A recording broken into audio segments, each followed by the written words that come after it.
நான் வந்து திமுக உறுப்பினர். ஆனால் என் வீட்டில் யாருமே இந்த எலெக்ஷனில் திமுக ஓட்டு போடல. இது நான் முதலமைச்சருக்கு தான் சொல்கிறேன். முதலமைச்சர் அவர்களுக்கு தான் நான் முன்னாள் முதலமைச்சர், இன்னாள் முதலமைச்சர் இல்லை, முன்னாள் முதலமைச்சருக்கு தான் நான் சொல்கிறேன். திமுக தலைவர் ஸ்டாலின் அவர்களுக்கு தான் சொல்கிறேன். திமுக நிர்வாகிகள் வீட்லேயே யாரும் திமுக ஓட்டு போடலீங்க. சரிங்களா? நிறையா பேர் வந்து இதை சொல்கிறதுக்கு தயங்குறாங்க.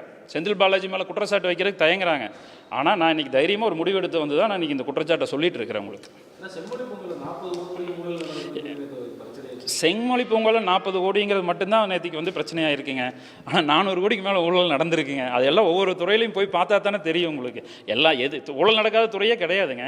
நீங்கள் டெண்டர் ஒரு ரோடு கான்ட்ராக்டர் வெறும் 10 லட்ச ரூபா, ஒரு 5 லட்ச ரூபா, 50 லட்சம், 5 கோடி எதாக இருந்தாலும் நீங்கள் பார்ட்டி ஃபண்டு கொடுத்தா மட்டும்தான் உங்களுக்கு டெண்டர் சேங்ஷன் ஆகும். நீங்கள் டெண்டர் எடுக்கிறதுக்கு முன்னாடியே அந்த பார்ட்டி ஃபண்டு கொடுக்கணும். அது 5 லட்ச ரூபாயினாலும் அப்படி தான், 50 கோடி ரூபாயினாலும் அப்படி தான், 500 கோடி ரூபாயினாலும் அதுதான். ஃபார்முலா ஒன்று தான். அமௌண்ட்டு வேணால் வித்தியாசங்கள் மாறும், சின்னது பெருசுன்னு மாறும். ஆனால் அவங்கள பொறுத்த வரைக்கும் ப்ரைஸ் டேக், நீ வந்து இதுக்கு இவ்வளோ பர்சன்டேஜ், அவ்வளோதான். நீ 10,000 ரூபாய்க்கு எடுத்தாலும் அந்த பர்சன்டேஜ் கொடுக்கணும், 10 கோடிக்கு எடுத்தாலும் கொடுக்கணும், 100 கோடிக்கு எடுத்தாலும் அந்த காசு, அந்த பர்சன்டேஜ் 10%, 20% அவங்க என்ன ஃபிக்ஸ் பண்ணிக்கிறாங்களோ அது கொடுக்கணும். கொடுத்தா தான் கான்ட்ராக்டே கொடுத்தாங்க. இந்த பிரச்சனையை கடந்த 2-3 ஆண்டுகளுக்கு முன்னாடியே அதிமுக மாமன்ற உறுப்பினர் பிரபாகரன் அவர் தலைமையில் இருந்த அந்த 3 கவுன்சிலர்கள் தொடர்ந்து இந்த போராட்டத்தில் ஈடுபட்டாங்க. கண்டிப்பாக மாமன்ற கூட்டத்திலேயே வச்சு அவங்க வந்து இது போன்ற ஊழல்கள் நடந்துட்டு இருந்து விசாரணை கமிஷன் அமைக்கணும்னு சொல்லி கடந்த முன்னாள் மேயர் இருக்கும் பொழுதே இந்த பிரச்சனையை எழுப்பினாங்க. அப்போ வந்து திமுக மாமன்ற உறுப்பினர்கள் நீங்கள் உட்பட எல்லாருமே எழுந்து அதற்கு எதிர்ப்பு தெரிவித்து அவங்கள வெளியேற்றுறதுல புரியாதீங்க. அப்போ உங்களுடைய மனசாட்சிக்கு விரோதமாக நடந்துக்கிட்டீங்களா இல்லை கட்சிக்காக நீங்கள் அதை நடந்துக்கிட்டீங்களா? சரிங்க, எல்லாருமே கட்சிக்காக தாங்க நடந்துக்கிறாங்க. கட்சியில் இருக்கிற வரைக்கும் கட்சிக்கு விசுவாசமாக இருக்கணும்னு தான் எல்லோரும் நினைக்கிறாங்க, நான் உட்பட. சரிங்களா? நம்ம தெரியும் நாங்களே எனக்கே நான் கொடுத்தானே வேலை வாங்க முடியும். ஏங்க, எனக்கு தகவல் தெரியுறதுங்கிற காட்டி நானே கொடுத்துட்டு தானே இருக்கிறேன். நானே பார்ட்டி ஃபண்டு கொடுத்துருக்குறேன். அப்போ வந்து எனக்கு பொதுமக்களோட தகவல் எனக்கு தெரியணுங்கிற அவசியமே கிடையாது. ஏன்னா நானே பாதிக்கப்பட்டிருக்கிறேன், தெரியும். ஆனால் கட்சிக்காக வந்து அந்த இடத்துல வந்து நம்ம போய் எதிர்த்து நிற்க முடியாது. ஏன்னா செந்தில் பாலாஜி அவர்கள் பற்றி உங்களுக்கு தெரியும். அவரோட ஆளுமையின் கீழே தான் வந்து கோவை மாவட்டம் இருக்குது. அப்படி இருக்கிறப்ப அவரை எதிர்த்துட்டு இங்கே யாரும் அரசியல் பண்ண முடியாது. நீங்கள் எதிர்க்காமல் பண்ணாலே வந்து முடிஞ்சு போச்சு. அவர் செந்தில் பாலாஜி அவர்கள்ட்ட ஒரு பழக்கம் இருக்குது. இப்படி தோல் மேலே கையை போட்டு இப்படி ஒரு கிள்ளுவார். அவனோட அரசியல் வாழ்க்கை அன்னைக்கு முடிஞ்சு போச்சுன்னு சொல்கிறாங்க. நிறைய டைம் கிள்ளியிருக்காரு சார். இப்படி தோலில் போட்டு என்ன முதலாளி அப்படின்ட்டு ஒரு கிள்ளுவார். இப்படி ஒரு கிள்ளுவார். கிள்ளினாலே அவன் முடிஞ்சான்னு அர்த்தம். ஸோ இந்த மாதிரி தாங்க போயிட்டுருக்கு.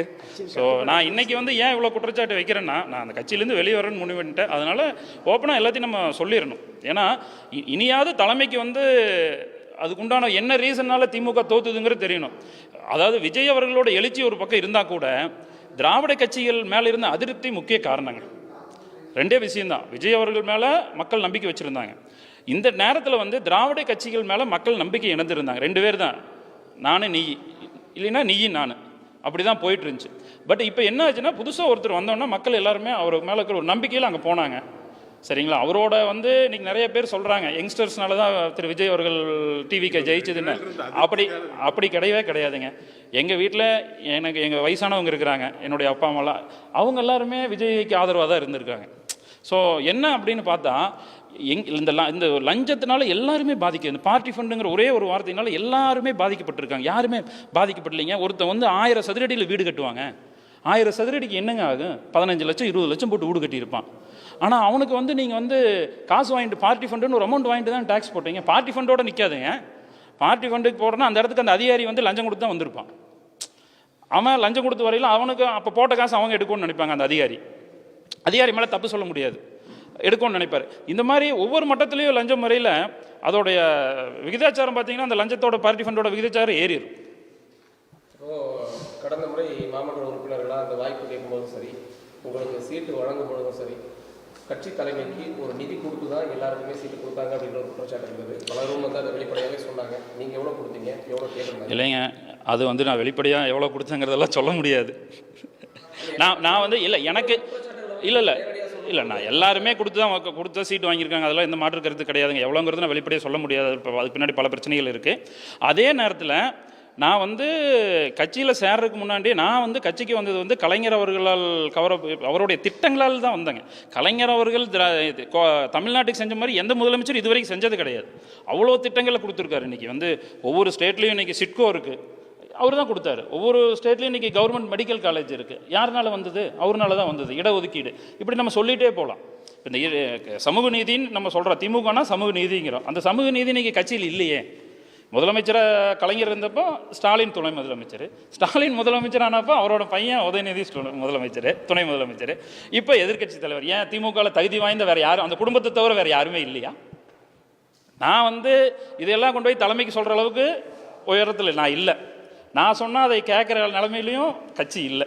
ஆனால் நான் பொறுப்பாளர்கிட்ட சொன்னேன், மக்கள் பயங்கர அதிருப்தியில் இருக்காங்கன்னு சொல்லிட்டு என்னால் முடிஞ்ச அளவுக்கு யார்கிட்ட ரீச் பண்ண முடியுமோ அவங்ககிட்ட எல்லாம் ரீச் பண்ணேன்.